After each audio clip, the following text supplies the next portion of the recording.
Welcome, welcome. I am Holly Hope, and we are here with the Sacred Unweaving podcast, where we dive into exploring being these spiritual beings in a human vessel and living our full potency of ourselves. I've got the amazing, the brilliant, the beautiful Meg T on, and she is a fantastic practitioner. She's a master of integrative healing arts. I had the honor of working with her and guiding her through the sacred perspective healing technique, where she helps people identify negative perspectives. She is a master of light language and oh my oracle cards and tarot decks. She is brilliant there, which we'll get into. And she is a mother of 5 children, so she knows the balance of femininity. She works a lot with dressing for who you are and colors. And I even geeked out with her on handwriting analysis. And I just absolutely love that she incorporates so much of what it means to be human and a woman in this world, and also a master of connecting with spirit and healing layer by layer by layer by layer. And she comes from a place where she's had traumas and she's had things that she's worked through and transmuted and healed into alchemy. And so we're going to be talking about alchemy today and that process. So thank you, thank you, thank you, Megan, for being on with us. You're welcome. It's nice to be here. Yay. So today we are diving in, letting you into our world where we have these really deep conversations and nothing is off the table, nothing is shamed or hidden, and it's about full transparency and really allowing yourself to see if there's a part of you that can dive deeper, that can maybe open up a little bit more, or even be curious about a modality or healing and what that looks like for you. So let's talk about alchemy. So, Meg, what is alchemy? We hear this word a lot. It's a very trendy word. Sometimes we think of gold and metal smithing when we think of alchemy. I would love to hear for you, what is alchemy? Yes, what a great question. So, I have a passion about alchemy mostly because I had a hypnosis, like a quantum healing hypnosis technique, because I like to try all the things. And that was one that meant a lot to me. And in the hypnosis, they're able to put your brain into a place of in between waking up and falling asleep. And they're able to like extend that for a couple hours at a time. And it was just my voice speaking to myself in the third person. So I still think it's me telling myself the answers, but it's in a style, or it's like I'm saying things that I never would normally typically think of. And so that's the trippy part of it.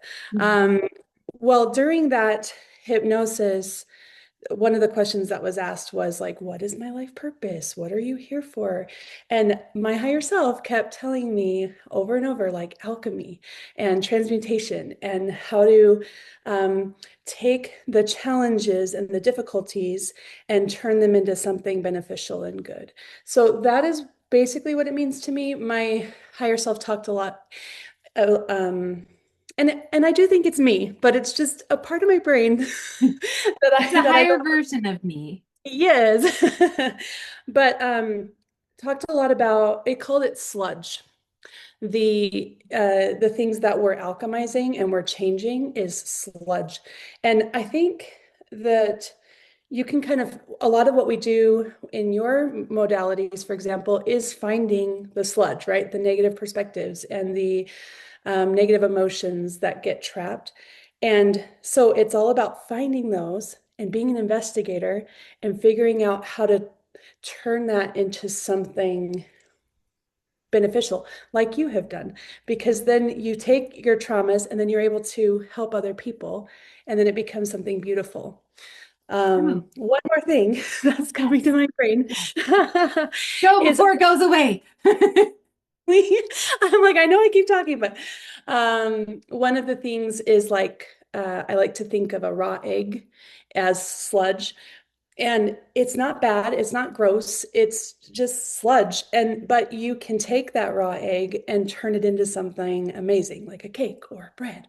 And my higher self did talk about bread also, like turning your experiences and your sludge and the difficulties into something beautiful.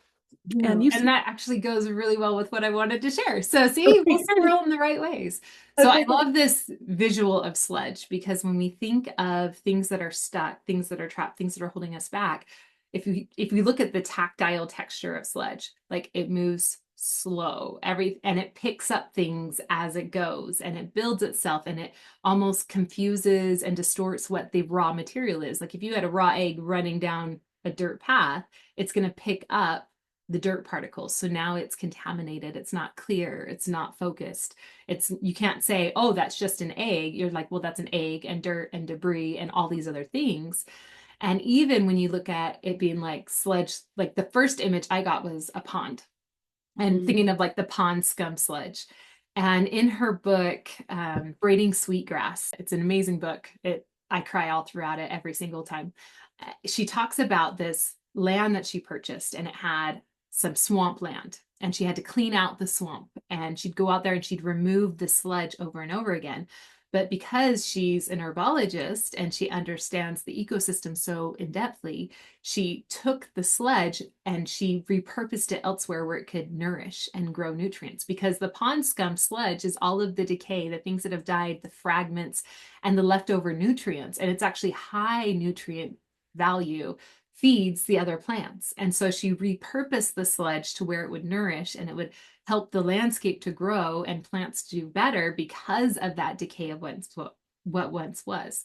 And so I love the symbology of like seeing it as sludge and allowing that sludge to become what nourishes you, allowing it to be repurposed and understood, not as something that's bad and we have to push away and pretend it's not there and cover up, but let's use it, let's explore it, let's be curious with it. And yeah, that's just really fascinating to see it in that light. And then as I'm talking about the pond, I keep thinking of the blue lotus or the lotus in general. I just happen to have a blue lotus. The blue lotus is a symbol of Kuan Yin and compassion. So when we meet it with compassion, we can remember that how the lotus comes to be.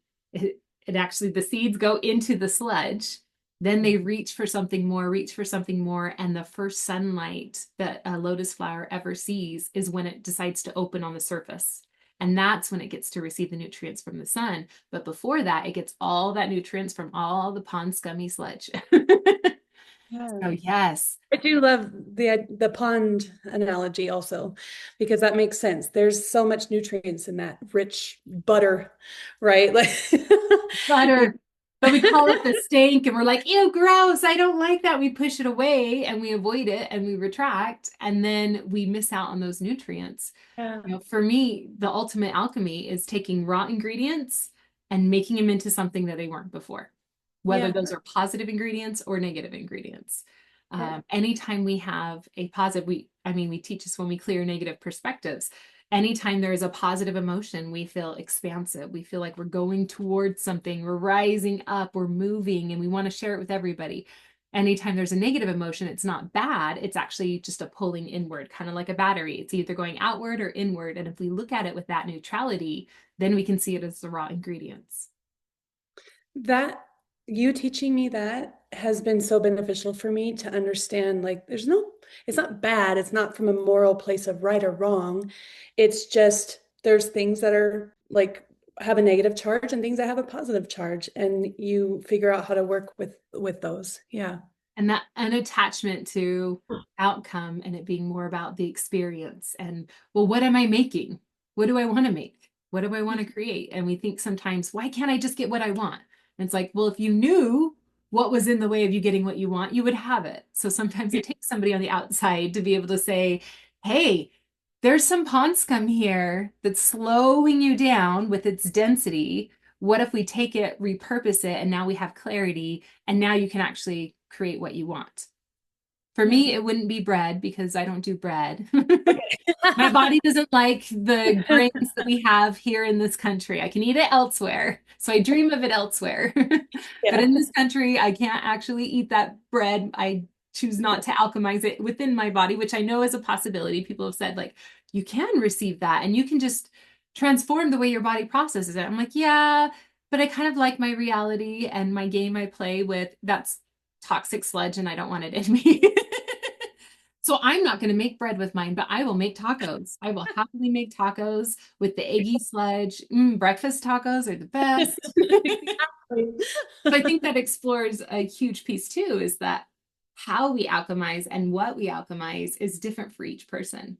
Like Yeah. what you might do with your raw ingredients will be different than what I do. And we think it has to look like a certain way or look like everyone else's. And she healed this way, so I have to heal it this way. Oh, actually, my process is completely different and a lot more messy. And I am not a clean cook. And there's always a mess whenever I cook, and I allow it to be a messy thing. And then I feel like I'm more engulfed in the experience by having chaos everywhere. Where somebody else might be like, oh no, we wash every dish as we process it.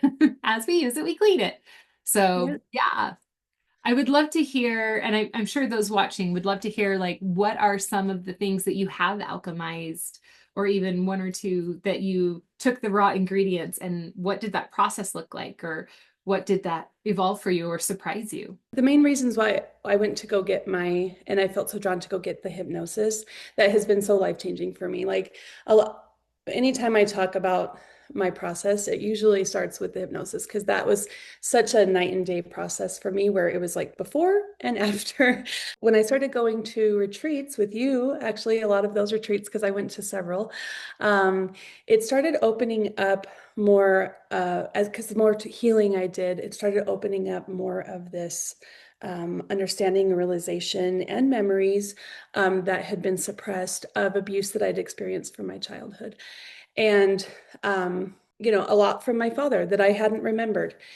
And then, so I started feeling a little crazy. And I was like, am I making this up? Where is this coming from? What am I doing? And I felt really drawn to going and getting the hypnosis for mostly for that question. To Questions. say, I need some answers here, and I'm the only one who can answer them. yes, exactly. So I went in and that was confirmed to me that everything that had come to me was real and that it had happened. And so one of the questions that she had asked was, well, what's the purpose of that? Why did she need to go through all of this? Because my higher self said, oh yeah, she went through like so much torture that her brain had to turn it off because it couldn't survive and it couldn't with those memories. It would have been too much. It would have been overwhelming. Yeah.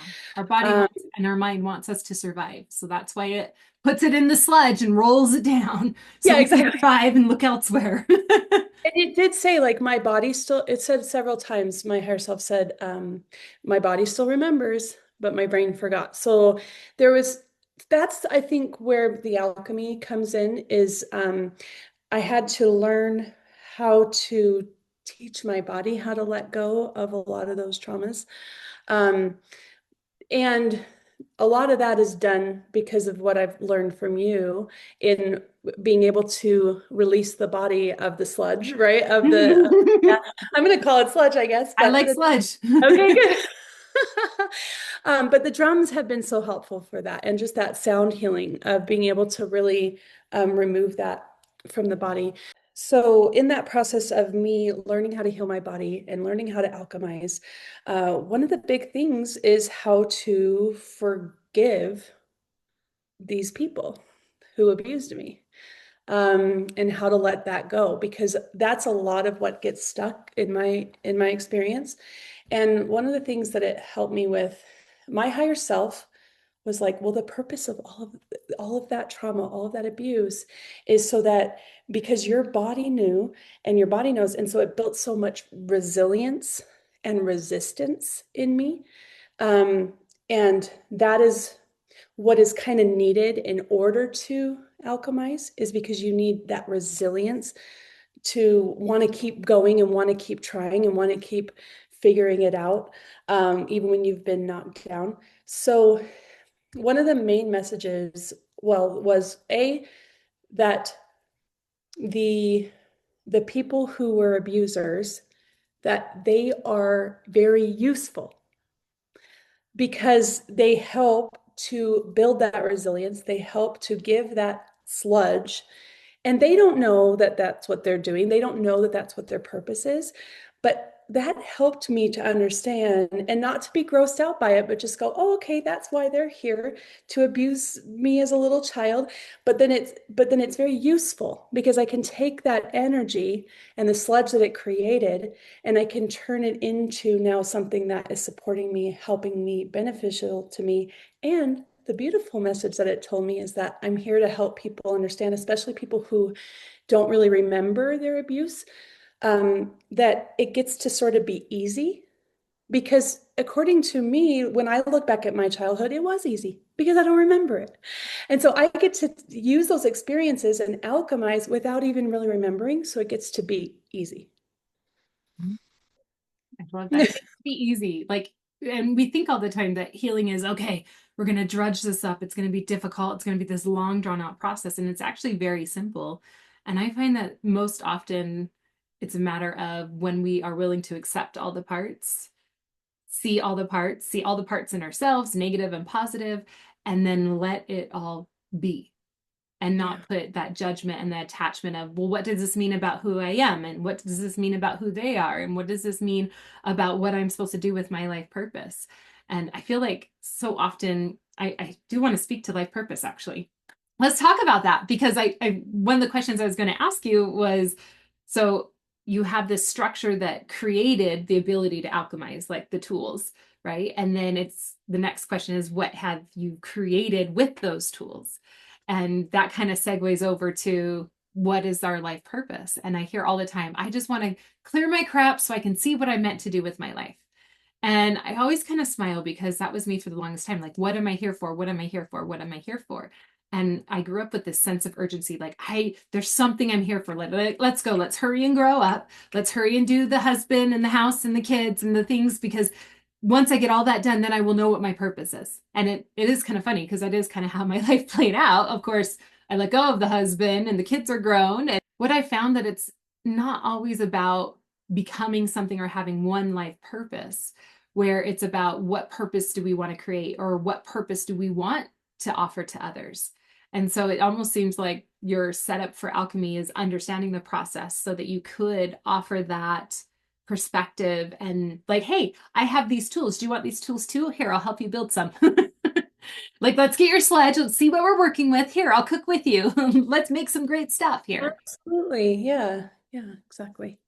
So what Yeah. I would love to know what else you feel like bloomed out of that. Because we know the process, we know that you created a structure so that you can alchemize pretty much any negative emotion or trauma that comes in.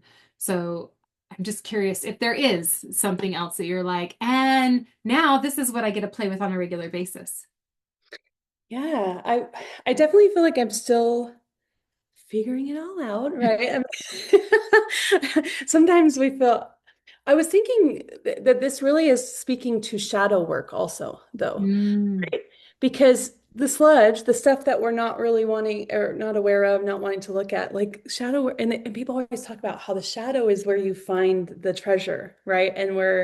So I would say, And um, shadow just being something that's not seen yet. right, It's not yeah, clear yet. Not shadow as in dark and evil and yeah. the Yeah. ugly part that we don't want to see. Well, that's true too sometimes. And and maybe your form of alchemy is becoming an alchemist, where you are continually looking at those shadows and bringing light to it. I often think of myself, I'm like, okay, when I know me and at my raw and just through my experiences over the last 20 years, it's like I really love deconstruction. I love burning things down. I love deconstructing it. I like finding the core and then I love weaving something in that feels more aligned, which means my entire life is a cycle of build and deconstruct, build and deconstruct. And sometimes we get stuck in life purpose means you built something and it lasts forever and it stays this way. Mhm. That's also boring for me. I'm like, that's stagnancy. Oh, that creates pond scum. let's That, let's keep it circulating, that fresh water coming through. So we don't always have one life purpose, but sometimes one of our purposes, or one that I feel like is really strong with you, is the ability to build and deconstruct and build and deconstruct and build and deconstruct. And like that process of always being able to find the light in it, or always being able to open up and receive more light, regardless of where you are in the alchemy process. Yeah, I agree with that. That I love this analogy that we've come up with the water and the flow because that's exactly right. Is I think where my gift lies is I'm not going to sit still and be content sitting in the sludge, sitting in the dirty and the gross.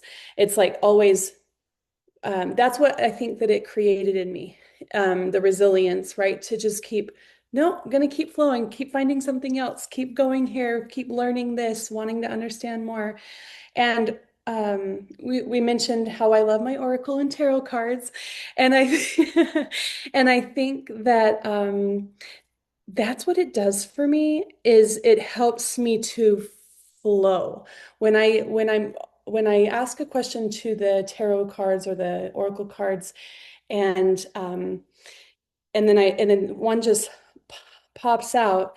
What it normally does is it just helps to open up these other possibilities that I hadn't thought of yet.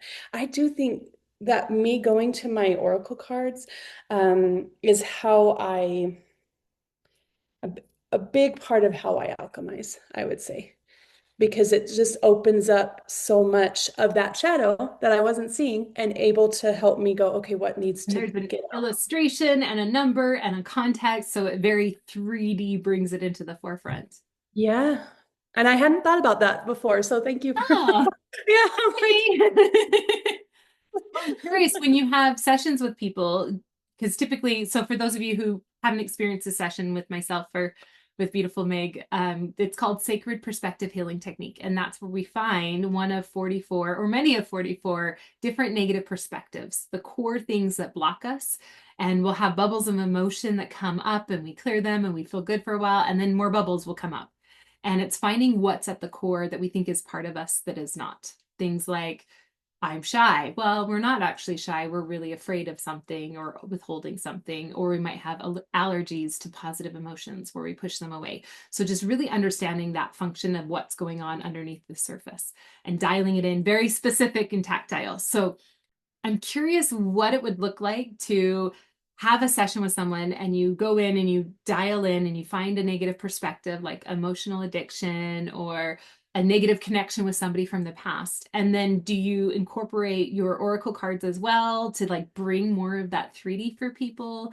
Like how would that process work? yes, a lot of times the people that come to me are very drawn to oracle cards because I have about 100 of them. And so, and I do love it. I know I typically will start with the oracle cards because then that helps to sort of focus in on what's needing attention. And then I'll go and find the negative perspectives that are blocking whatever goal the person has. That makes sense because I have my small cards are right here. There's only one shelf. My small collection of like 25.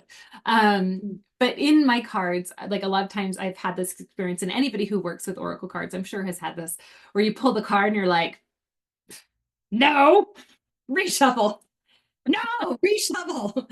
Because we pick up a message and we're like, but I don't like that message. Can I get a different card? I don't want that one. I want it to be this way and I want it to be what I want. But then we don't understand how to create whatever the card is saying needs to come in or needs to go. And sometimes we can get blocked there because our mind is saying, this is what's going on. You need to change this. So just stop doing that. And it's like, but how do I do how what do I do about it? And so I can see how tapping in and getting a negative perspective will kick in because with it we you also add the sound therapy and the energy and the emotions, which for those of you who are new to this modality in this world, anytime you clear something it's like a trinity of healing. So the mind has to make sense, the body has to know what's being released and release that as well from the cells, and then you have the energy and the emotions. And if you don't hit all of those points, it just comes back at some point because some part of you is still holding on to that. So, Mhm. yeah, I really love starting with the intent and then saying, okay, now let's get the rest of you on board with this message or see what's in the way. Like, oh, everything you want is coming into your life. Yay. Well, why isn't it here? What do I do next? Oh, well, next we clear out what would block it, the sludge that would slow it down. Yeah. And I do think the oracle cards help. So with the mind for sure, but also a lot of the times the oracle cards and tarot cards that I'm drawn to, a lot of times I won't even look at the book. I'll just get impressions from the symbols that are coming through. So symbols, I think, do a lot to impress upon the mind also. And that's why I think I like oracle cards. And I also wanted to mention, especially lately, I've been getting into, I love ritual and spells. So like so like I just have this book and it's a Holiday. witch's day, right? And then every day. But what I've noticed about spells is that they really help to impress upon the mind and help to get that intention. And then you're also doing things with your hands and actual physical things. So I think all of those really help with alchemy. They really do. Well, and it makes sense because you're pulling in all the parts to create something different. So you need to engage all the parts of you to be on board with creating something different, right? And anytime I work with rituals, whether that's with crystals and oils, or it's an action, or it's an altar, anytime I'm doing anything with ritual, it's so that my body and my brain can know what the rest of me is creating. We have some imprint, we have something that says, okay, in this reality, not just a dream space, but in this reality, we are doing something because we are creating this thing. And it allows all the parts of us and all the dimensions and all the timelines to be on the same page. And people really get hung up sometimes on like a ritual being exact or perfect. And that's where I Mm. say, oh, no, sometimes my ritual is like literally on my yoga mat, shaking my booty to some really great music Yeah. and making weird sounds and like just being in my body is the ritual because it's allowing me to have some type of expression. And in that moment, I'm embodying my body and I'm doing a ritual for my physical body to connect in. Like, how does everything feel? Where do we have tightness? You know, as we age, some mornings we wake up and it's like, what did what's going on? Everything's locked up. Okay, we're gonna do a ritual, and I light my incense and burn my palo santo, and I move to high vibrant music that brings me back into the pleasure of being human in the first place. And Mm. so that for me is a ritual that I love. And people are like, "What are you doing?" I'm like, "I'm meditating." Yeah. Boom, boom, boom. Yeah, I am with all of me. I do love to make tea. I've noticed like a tea is a really nice ritual because especially just with yeah, there you go. As I'm Like the drinking my steam. tea. Mhm. Yeah. And just the whole thing while you're just sitting there and like and you can watch the tea, watch it seep, like watch the steam come up, all the things. So just simple things can be rituals that help to really integrate all that shadow and sludge or like well, the getting rid of it, I guess. Or even the being okay Integrate that the it's there, knowing that it doesn't have to stay. Yeah, you're right. Back to that presence. And, you know, when we work with like the sun quantum Reiki, it's a lot about going into the quantum field. And in the quantum field, there is no future and there is no past. It all just is. And so Hmm. it eliminates everything in the past that you think you need to fix or work on or heal from. And it eliminates everything you have to do in order to have the future you want. You are just 100% present in this experience. And I feel like for a lot of us who have awakened, I don't usually use that term because I feel like it's a continuous motion. And if we woke all the way up, it'd be like playing VR and having one lens in the video game and one lens out in the real world, and it ruins the game. And so, but being present in the immersive experience as a human that we chose isn't because we're a lower vibrational being or we're wrong or we have to prove ourselves. It's because we were divine and ascended enough to slow our frequency into a density that we can play in this reality in the first place. So why wouldn't we want to sit and watch the steam swirl and Mm. just admire and smell the senses and have that experience that we can't get when we're a non-physical 10th dimension being? We can only get that in this. Like tacos only exist in this reality, guys. Why are we shaming this reality? There's Yeah, tacos. they're great. Or bread. There's also bread. I don't even need a lot of, although I do like to make artisan bread and I have anyway. But my higher self, that was the analogy that it came up with, was turning things into bread. So Which is a form of alchemy when we take in things that can't be measured and aren't tactile, but we want to understand them. By giving context that exists in this 3D world, then we're able to alchemize a frequency of energy and thought that probably came through your consciousness that you're able to actually put into action and into a form that is digestible and understandable. And you can talk about bread, and then all of us get to hear that and go, I know the frequency you're talking about that is beyond the 3D. And, we can't see emotion, so that exists in the fourth dimension. It's the same thing. And it's allowing it to come in and be something of substance. Because now that message and that visual that you gave us all is something of substance. So that was alchemy in itself right there. yeah, I love that. Yeah. So, one thing I was going to mention is that I feel like when we have these gifts, they come often so natural to us that we don't always realize what we're doing or how we're doing it. Just like what you said, like that's alchemy. You don't even always realize you're doing alchemy.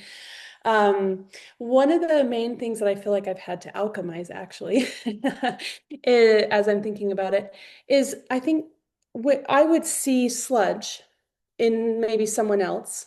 And I would want to help them, like, oh, you've got some sludge, let's turn that into bread, right? And one of the hard lessons that I've had to learn, and I mean, I didn't realize I was doing it, right? But one of the hard lessons I've had to learn is to find the people who want to alchemize, because some people do not want to. They're not, and you said awaken, but I kind of, it's also aware. They don't want to be aware of that. They're not, that's not something they're interested in. They enjoy the sludge, right? And that's okay. And So do so that was mosquitoes, it's fine. I'm not going to shame a mosquito for being a mosquito. that. So that's been a big thing, I think, for me, is just learning how to, instead of going after every sludge I see and trying to fix that and trying to help that and trying to, oh, don't you want this? Like trying to convince people that they want something that they don't want. Instead, to just find the people, attract the people that are interested in the alchemy that I offer in, and ask permission, Mhm. get permission. Permission's a big one. Yeah. Hallelujah. Yeah. Well, and, But and also it seems like with alchemy, seeing like when you're in the space of alchemy and you're taking all these raw ingredients, you don't always know how it's going to turn out. Like when you're trying a new recipe, like I'm adding this and this, I don't know how it's going to turn out. You may not even know what you're getting. And in that space of not knowing what you're getting, it is this raw process, but there has to be an unattachment to experiment. Like if you're mm, like, no, it has to be this way and it has to turn out perfect and it has to turn out the way I expect, or it's wrong, then we have judgment. And when we're looking at other people's sludge, then we're creating a judgment like, oh, you're wrong for having sludge. Well, you're probably a creature that needs to live in the sludge in order to show up and activate other people. So if I'm coming in and saying your experience has to be the experience I think you should have, then that's a judgment and it's not the unattachment of alchemy, which actually stifles their progress and stifles our unattachment and the forgiveness that you talked about. Like true mm, forgiveness is saying there's nothing to forgive. You created this with the conditions and the viewpoints that you had, probably from other traumas or distorted programming, or probably a sacred contract before you even came to this planet. And that part of that contract was that you would go through this experience with me to activate me because you probably loved me on the other side before we got here. And so when we come in and we try and fix everybody and we see, oh my gosh, everybody's shit is everywhere and it's so loud and why can't people see they need to do it this way? Then we end up the opposite of alchemy. We're building more chaos and throwing more things into the mix. And I yeah. love that you say like full permission, because I can't tell you how many times I've had people go, I'm getting a message for you. And I'm like, that's really interesting. Who's the message from? Because I didn't ask. Mhm. And my guides know that if I don't ask, not to convey a message, because that feels like a violation for me. Even if it is correct, even if I am at a point where I'm like, ooh, I need some support, I want somebody to say, hey, are you sure you're good? Do you want me to tune in? Do you want me to see what's there? Because if it's that hard for you to not tune into me, then is that because you see that I'm broken and need to be fixed? Or is it because you can see that there is something that I genuinely need support in on whatever I'm creating? Like maybe I'm in a period of hermiting and shadow and withdrawn. Oh, you feel really withdrawn. Yeah, I'm in a period of rest. And so I'm pulling back. So that's probably what you're picking up on. Cool. Yeah. Also, don't try and fix me unless I want to be Exactly. fixed. And I Yeah. do have deep friendships and close relationships where we have enough rapport and layers of vulnerability that they can tune into me anytime and it's not a violation because we have a deep connection that continues. And just like you guys and the other practitioners, like if a practitioner comes to me and says, "Hey, Holly, there's something here," I'm like, "Oh, yes, bring it to me," because I already have that established. Like I know who you're speaking to, and me healing something is going to help me show up for you better. And so that is a different contract than, "Hi, dude at the grocery store has a message for me." Really? I'm buying groceries. I'm not really open right now. Not the time or space. Yeah, so for me, I think I had to forgive a lot because I didn't realize it's not like I was consciously aware that I was doing that or that I was trying to fix people that didn't want to be fixed or change people that didn't want to be changed. Like I didn't realize I was doing that because in my perspective, but that's what I've learned to understand. But in my perspective, it was like because my alchemy is mostly in my words. And it's it helps people see things in different perspective, helps people see things in a different light. And to me, it's like just natural, normal to just go, oh, what about this? And what about this idea? And have you ever thought about this? That's all alchemy, right? And so what I've learned is I have to actually get permission before hey, have you ever thought about this? What do you think about this? So, because even those things are alchemizing. Um, and I didn't know that until my hypnosis. So, Oh, and it's interesting too because I've had people that I've shared this with say, "Well, I just ask their higher self and get permission from the higher self." And I'm like, "Oh, so you go over their head to their boss?" That feels better.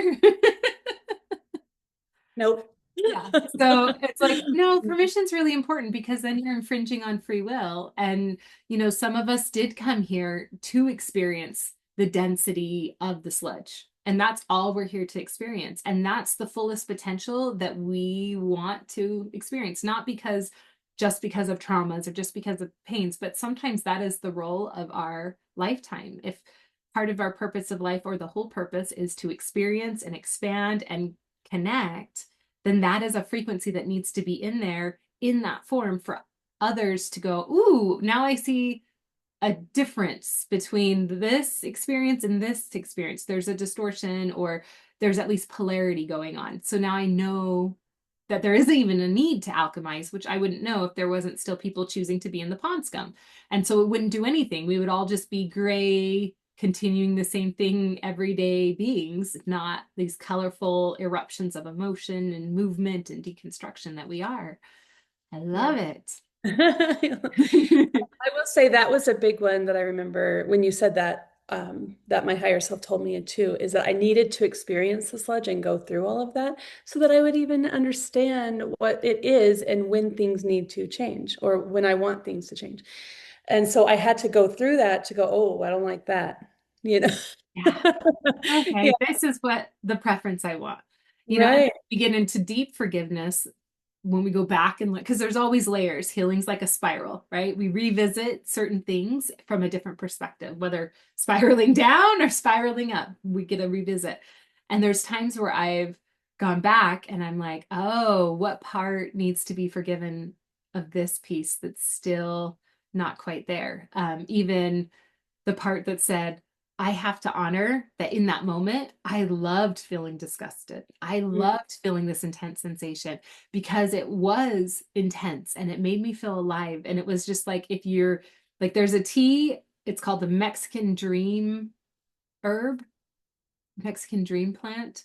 And it's supposed to create very vivid dreams so that you can remember them easier and you can lucid dream and you can work in that in between space that you talked about. And it is the most bitter thing I've ever tasted. It is nasty. Like, and it gets you in the back of the tongue, and you're just like, wah, wah, wah. Like, and it is so bitter. So you have to really, really want to work with it to work with it. But the thing I found is like, even in that bitter sensation, it's an intense experience. And if we're here to experience even those bitter things, those sludgy things, if we can go, oh, I don't have to reject it all the time. I don't have to taste bitter all the time. But sometimes going and visiting the bitter and having that intense sensation is simply an experience. And we're collecting data and we're collecting experiences. And some are super blissful and some are just intense sensation. But it adds color to this experience because now I have a story about this nasty tasting tea and get to do weird things with my tongue and tell a story to all of you. Like, and that's now part of my human experience. And that made that thing a blissful thing. Or I the love laughter around the people who were tasting it and going, oh my gosh, that's so gross. And so forgiving the parts of us that even do in a form love that dense, intense, painful sensation when it's present, but not choosing to suffer and stay in it, but go, oh, I can admit that, yeah, part of me relished in that. It soaked it in, it found it.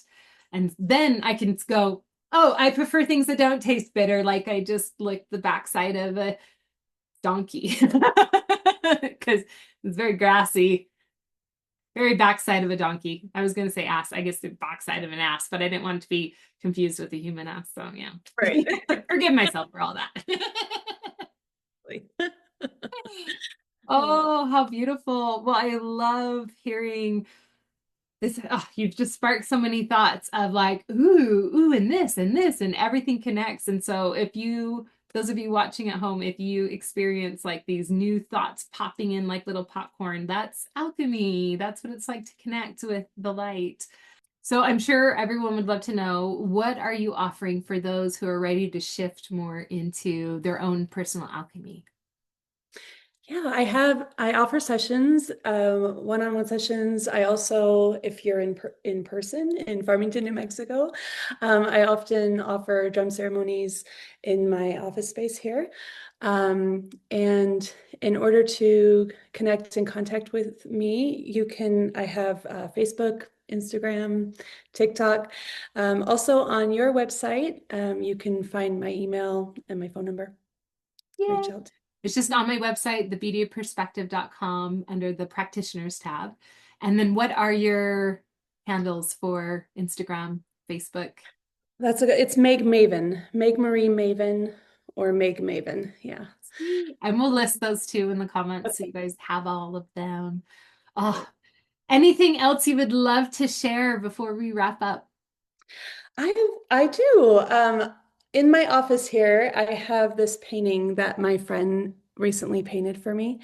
And it was an intuitive painting. She had never met me before, and she just started downloading like um, this dark-haired witch, you know. And I know, and I love that. I love the symbol of the witch just because it's typically more just not regular ways of healing, right? More going different ways of finding healing. So I do love the archetype of the witch. And I love, one of the things she told me is like, I'm staring at the snake. So it's like I'm ready for transformation, right?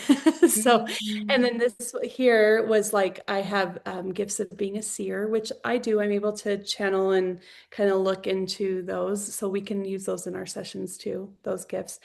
But yeah, and it was interesting because I have been so drawn to the stained glass, even that I was looking up tattoos of stained glass before she even sent this to me. See, now it's I, like, I see jelly beans in the stained yeah, glass. I know it's so Sweetness, fun. inner child play. It Exactly. is interesting that there's not a ton of color throughout the painting, but then in the stained glass, there's lots of color. Yeah, I I just, agree. So anyway, I just wanted to share that because I do think it kind of symbolizes what I've been stepping into, what I've been alchemizing, what I've been you're changing. forever a study. So all the books Yes, all the books and the and all the vines and the yeah, alchemy. Mm. Well, and exactly. that's your friends. version of alchemy. She took raw ingredients like her experience with you, and then the sensations that are not of this world in a very witchy way, like grabbing in things that aren't always so tactile, and then wove it into a creation. Ultimate Yeah. alchemy. That is, yeah. And it supports me because then I'm able to see those symbols and it helps me to alchemize those symbols Just into. like an oracle card. It's like your personal oracle card. Yeah. Yeah. Oh, I love it. Thank you again, Meg, for being with us and sharing so much of your heart and your beautiful wisdom and even the sludgy bits that we all get to celebrate. Thank you. I appreciate you. Thank you so much for having me. Thank you, everyone. If you would like to check out more, visit my website, thebeautyofperspective.com.